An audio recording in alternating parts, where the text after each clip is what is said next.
you want to hear a story? Settle down, it's a good story. So, once upon a time, a very evil, nasty man called Netanyahu thought he could do whatever he wanted because he had some really big boys that were his friends in the playground. Big boys called like the United States of America, the United Kingdom, Germany and Ursula von der Leyen. Oh, really good friends that said to him, do whatever you want because we will stand by you.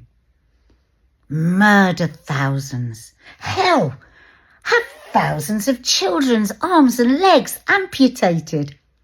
Take thousands upon thousands of hostages and throw them in jails, and guess what? You can even torture them. We won't say a damn thing.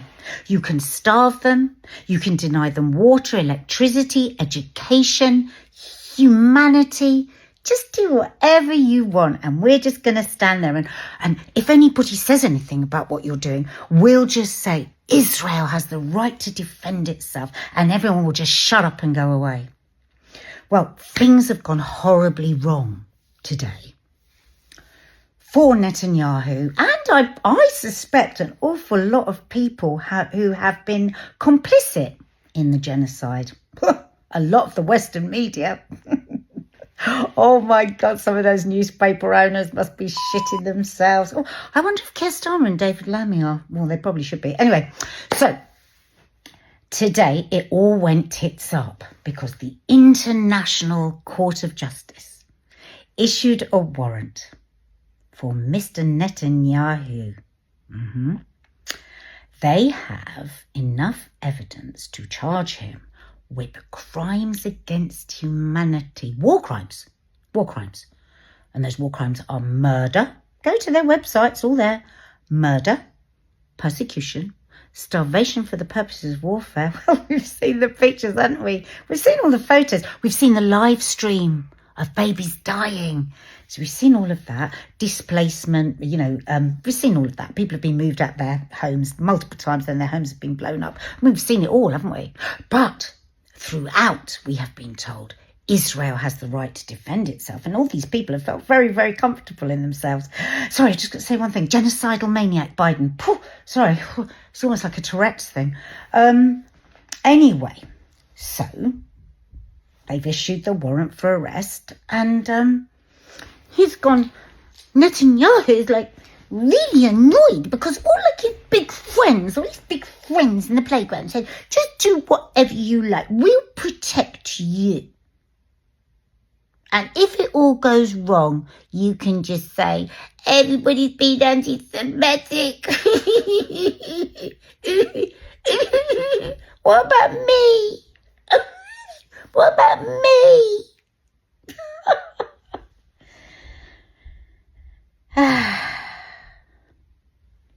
Today's a good day. Just for a moment. Because, of course, it's all too fucking late, isn't it? For all the poor Palestinians. They think we're up to at least 200,000 deaths now. Yeah. Anyone that might still be a bit too scared of saying anything, you don't have to be too scared about your reputation now, do you? Because now the International Court of Justice says it's true. So take a risk. And if you ever said anything about Ukraine, Russia, Putin, Trump, you're going to look really fucking weird if you don't say anything about this.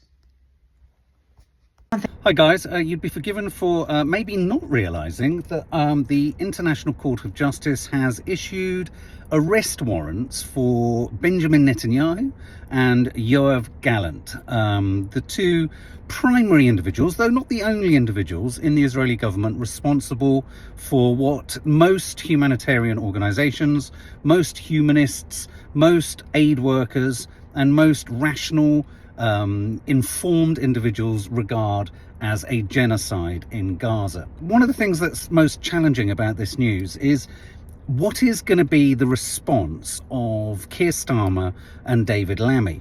America, which itself isn't a signatory to the International Court of Justice, they can dismiss it. They can dismiss it, and they have. They've dismissed it as unfounded and unwarranted. Not surprisingly, Israel isn't a signatory either, or a member of the ICJ, which means that they too have tried for months to rubbish the possibility of even bringing a case, claiming that the ICJ has no jurisdiction because Israel isn't a signatory. And weirdly, and this is a defence that's being used by the likes of Priti Patel, Sawalha-Adderleys, Robert Jenrick, all the Tories, is because Palestine doesn't exist as a state. Imagine part of your defence being, Palestine doesn't exist as a state, thereby revealing and admitting the very same issue at the heart of this entire problem. This is a huge, if you like, moment, if you like, that we need to sort of seize upon and cherish, because it's not going to change anything on the ground for Palestinians. It's not going to change the number of deaths that's going to happen tonight. In fact, possibly because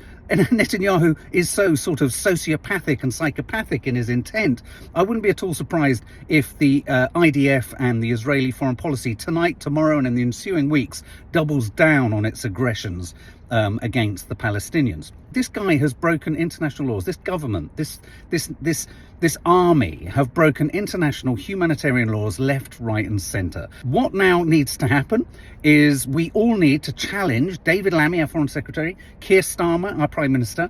We need to keep on at them. Okay, Keir Starmer has announced today that they respect the independence of the International Court of Justice. Okay, but will you arrest Netanyahu? Because the point of these arrest warrants is for any country that is a member of the ICJ, if Netanyahu travels to your country, it is incumbent on the nation in question to arrest Netanyahu.